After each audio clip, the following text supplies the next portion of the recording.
ఇవాళ పేరుపాలెం బీచ్కి సముద్ర స్నానానికి వెళ్ళాము.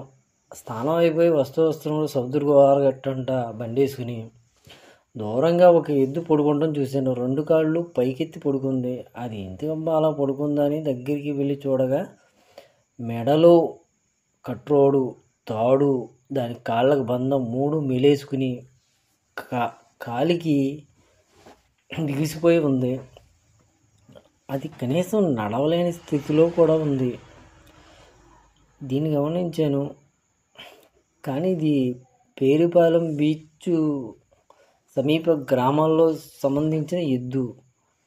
మరి ఎవరు ఇలా వదిలేశారనేది అక్కడ చుట్టుపక్కల చూస్తే ఎవరూ కాపాడలేదు. దాని కట్లిప్పి రోడ్డు పక్కన వదిలేశాను. నేను ఇక్కడ చెప్పవలసింది ఒకే ఒక విషయం. దయచేసి ఆ ఎద్దు ఎవరో నాకు తెలియదు కాబట్టి ఆ చుట్టుపక్కల పరిసర ప్రాంతాల్లో ఎవరైనా ఉంటే ఈ విషయాన్ని అక్కడ షేర్ చేయండి. ఇంకోటి, మూగజీవుల పట్ల దయచేసి మనం ఒక బాధ్యతగా వ్యవహరించాలి. ఎందుకంటే అవి ఎవరికి చెప్పుకోలేవు కదా పాపం. ఎందుకంటే కాళ్ళకి బంధాలు వేసినా ఏం వేసినా పాపం. నాకు ఒక విషయం చెప్తున్నాను.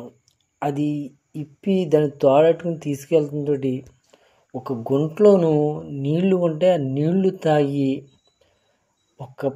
ఎన్ని బిందెలు నీళ్ళు తాగిందో అన్ని బిందెలు నీళ్ళు తాగింది. అది అంటే దాదాపుగా దాన్ని చూడకపోతే అది ఎలా ఉండును అనేది ఈ నైట్ అలా ఉంటే ఇంకా పాపం దాని పరిస్థితి అసలు వర్ణాతీతం. కానీ ఒకటే ఒక విషయం, ఆ ఈశ్వరుడు ఉన్నాడు. ఆ భగవంతుడే నన్ను ఇవాళ అక్కడికి తీసుకెళ్ళినట్టున్నాడు. దయచేసి ఈ విషయాన్ని నేను ఎవరిని ఎప్పుడు షేర్ చేయమని, లైక్ చేయమని కూడా అడగలేదు. దయచేసి ఆ ప్రాంత ప్రజలకి వెళ్ళేలాగా షేర్ చేస్తారని ఆశిస్తున్నాను. ఇట్లు మీ శేషగిరి.